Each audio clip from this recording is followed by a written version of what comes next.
How's your Wisdom Sangha? How's your group of friends who help and support you through your life, through the ups and downs of our human and personal and spiritual development?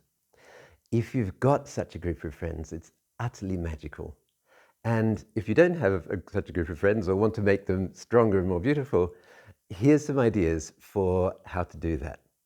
So first of all, the biggest, most beautiful purpose of being a human being is to discover our route forward, to be more ourselves, more me than I ever believed I could be.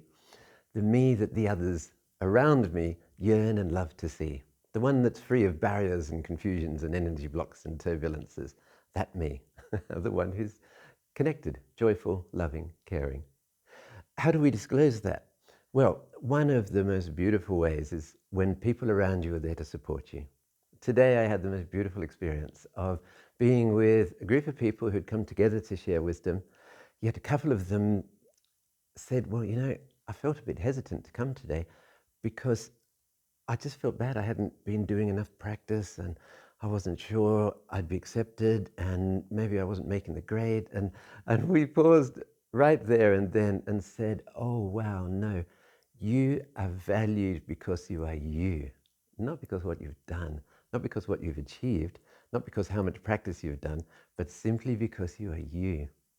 And it was such a breath of fresh air for us all to confess that we're not perfect on the spiritual or personal development path, and that we love and even yearn and even depend on the support and the caring of the people around us. And likewise, when we're strong, we give that freely and beautifully. So a Wisdom Sangha is a group of people you can depend on, who've got your back, and who are interested in walking with you into a greater experience of living. It's a very precious thing. So how can you help to develop that? The 5 prana vayus from the yogic experience give a fantastic overview of how to develop a Wisdom Sangha. So I'm going to touch briefly on 3 of them. The first is prana vayu. Now, vayu means wind, and the 5 vayus, the 5 breaths, the 5 energies, refer to the transport of consciousness. How an idea or an emotion moves from you to me. How it is developed, assimilated, and worked with so that I can then decide to express it to you or even build a connecting feeling between us all. The 5 prana vayus, measuring the transport, the movement of consciousness. It refers to life force, but it also refers to your emotions and your ideas. So the first to be aware of is prana vayu. Ever tried not listening to people? Some of us think it's a really good idea not to listen to people and just barrel onwards, no matter what. And some of us actually manage to get others following us. How we do that, I don't know. Listening turns out to be a real key to community building. Listening is prana vayu, the in-breath. At a physical level, it makes you metabolize, it brings energy into you, oxygen and lifeblood. At a pranic level, it brings energy and life force. But at the emotional level and at the ideas level, it brings in the soft rain of awareness of somebody else's state. And that's a beautiful thing. You might be able to hear the rain and the storm above me on the skylights as I'm talking. When you're listening, you're open to all inputs. That's prana vayu, the incoming breath. Of course, you need to do something with that.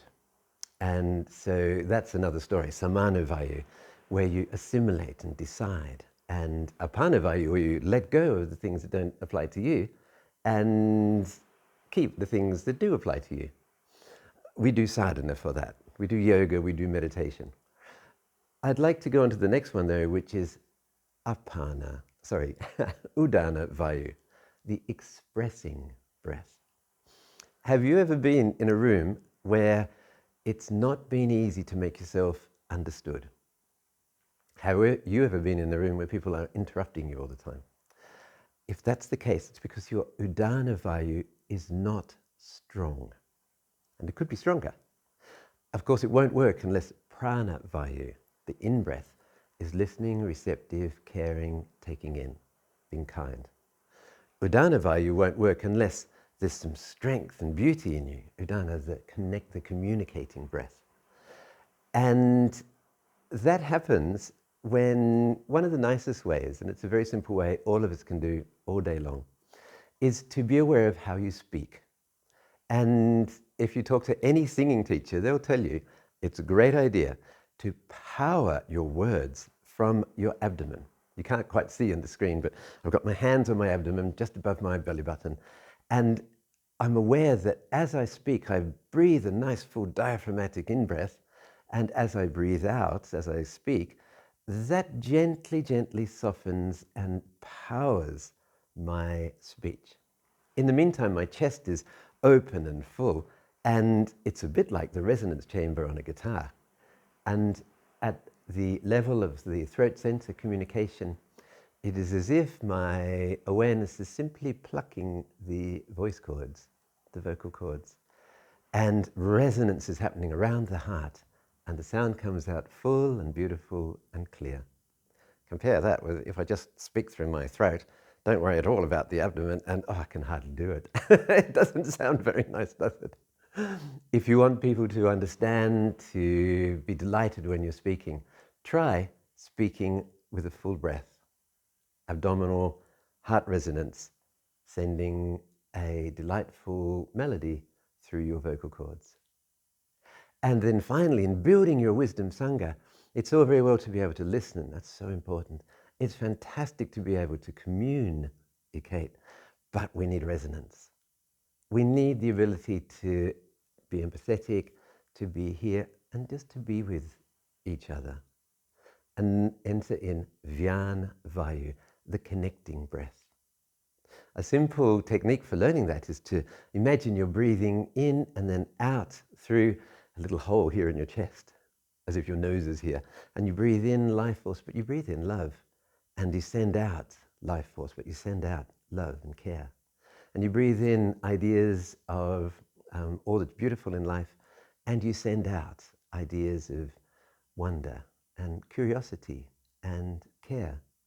And you express a sense that you mean important things to me, and I'd like to understand how your life is.